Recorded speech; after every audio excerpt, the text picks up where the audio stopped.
ನಮಸ್ಕಾರ. ಪ್ರಜಾರಾಜ್ಯ ಕನ್ನಡ ನ್ಯೂಸ್ಗೆ ಸ್ವಾಗತ. ನಾನು ರಾಮಗೌಡ ಪಾಟೀಲ್. ತ್ರಿವರ್ಣ ಧ್ವಜವೇ ನಮ್ಮ ಹೆಮ್ಮೆ, ಭಾರತ ಮಾತೆಯ ಸೇವೆ ನಮ್ಮ ಜನ್ಮದ ಹೆಮ್ಮೆ. ನವ ಭಾರತದ ಹೃದಯದ ದಿನ, ಪ್ರತಿಯೊಬ್ಬ ಭಾರತೀಯನ ಹೆಮ್ಮೆಯ ದಿನವೂ ಹೌದು.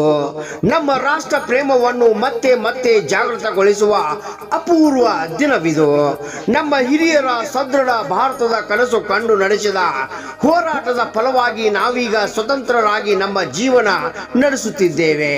ಇಂತಹ ಸಡಗರ ಹಬ್ಬದ ಸಂದರ್ಭದಲ್ಲಿ ನಮ್ಮ ಪ್ರೀತಿ ಪಾತ್ರರೊಡನೆ ಹಂಚಿಕೊಳ್ಳೋಣ. ಅದೆಷ್ಟೋ ಮಹನೀಯರ ತ್ಯಾಗ ಬಲಿದಾನದ ಪ್ರತೀಕ ಈ ಸ್ವಾತಂತ್ರ್ಯೋತ್ಸವ.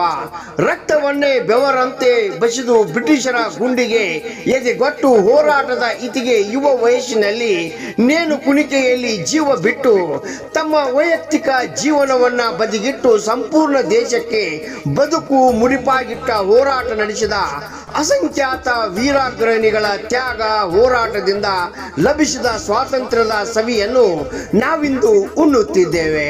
ಹೀಗಾಗಿ ಈ ದಿನ ಇವರೆಲ್ಲರಿಗೂ ಗೌರವ ಸಲ್ಲಿಸುವುದು ಪ್ರತಿಯೊಬ್ಬ ಭಾರತೀಯ ಆದ್ಯ ಕರ್ತವ್ಯ. ದೇಶಕ್ಕಾಗಿ ಪ್ರಾಣ ತ್ಯಾಗ ಮಾಡಿದ ವೀರರನ್ನು ಸ್ಮರಿಸೋಣ. ಭಾರತ ಬೆಳಗಲಿ, ವಿಶ್ವದ ಮುಂಚೂಣಿಯಲ್ಲಿರಲಿ.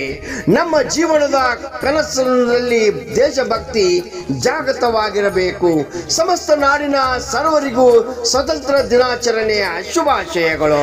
ಶುಭಾಶಯ ಕೋರುವವರು ಶ್ರೀ ಅರವಿಂದ್ ಅಣ್ಣಿಗೇರಿ, ಕುಡಿಯುವ ನೀರು ಹಾಗೂ ಗ್ರಾಮ ನೈರ್ಮಲ್ಯ ತಾಲೂಕಾ ಅಧಿಕಾರಿಗಳು, ಹುಕ್ಕೇರಿ.